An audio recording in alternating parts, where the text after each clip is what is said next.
शुभ दोपहर मित्रगण। आज हम हैं श्रृंगेरपुर धाम में।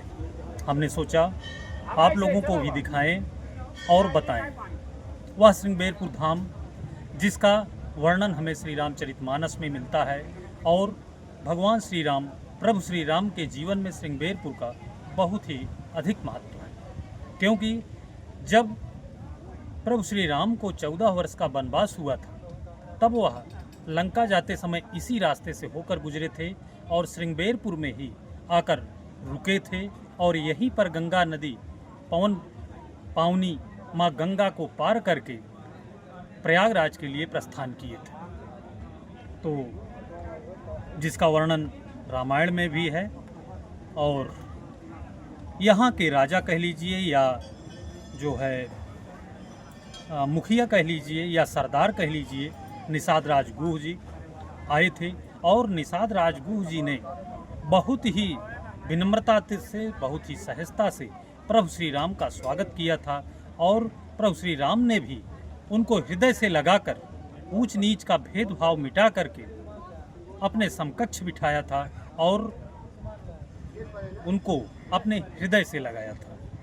हम चाहेंगे कि आप लोग यहाँ का नज़ारा भी देखें और जब वहाँ आए इस रामायण की कुछ चौपाइयाँ मैं याद दिलाना चाहूँगा।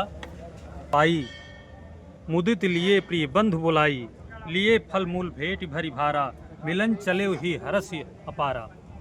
ये रामायण की चौपाइयाँ यहाँ के पावन पवित्र धाम को वर्णन करती हैं। नाथ कुशल पद पंकज देखे, भयो भाग भजन जन लेखे, देव धरन धनु धाम तुम्हारा, मैं जनु नीचु सहित परिवारा।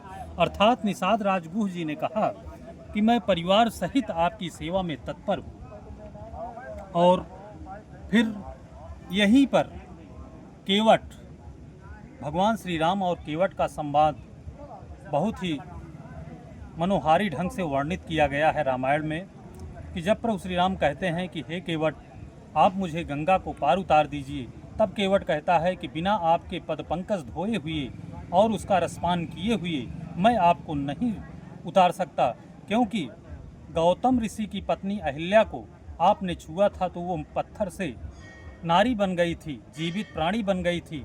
कहीं मेरी नाव को आपने छू लिया तो हो सकता है वो भी काठ की नाव जो मेरी है वो और कुछ ना बन जाए और उसी से मेरे परिवार का पेट भरता है, पेट पलता है और हमारा जीविकोपार्जन का जो माध्यम है वो न हट जाए, इसलिए बिना आपका पांव धुले मैं आपको नहीं उतारूंगा। तो यही गंगा जी है, हम चाहेंगे कि आप दिखाएं लोगों को। तो फिर केवट ने प्रभु श्री राम का पांव पखारा, उसको पिया, उसके बाद जा कर के उनको गंगा पार उतारा और अंत में माता सीता ने उन्हें उतार करके मुद्रिका दी, उतराई। आप लोग भी देखें श्रृंगेरपुर धाम।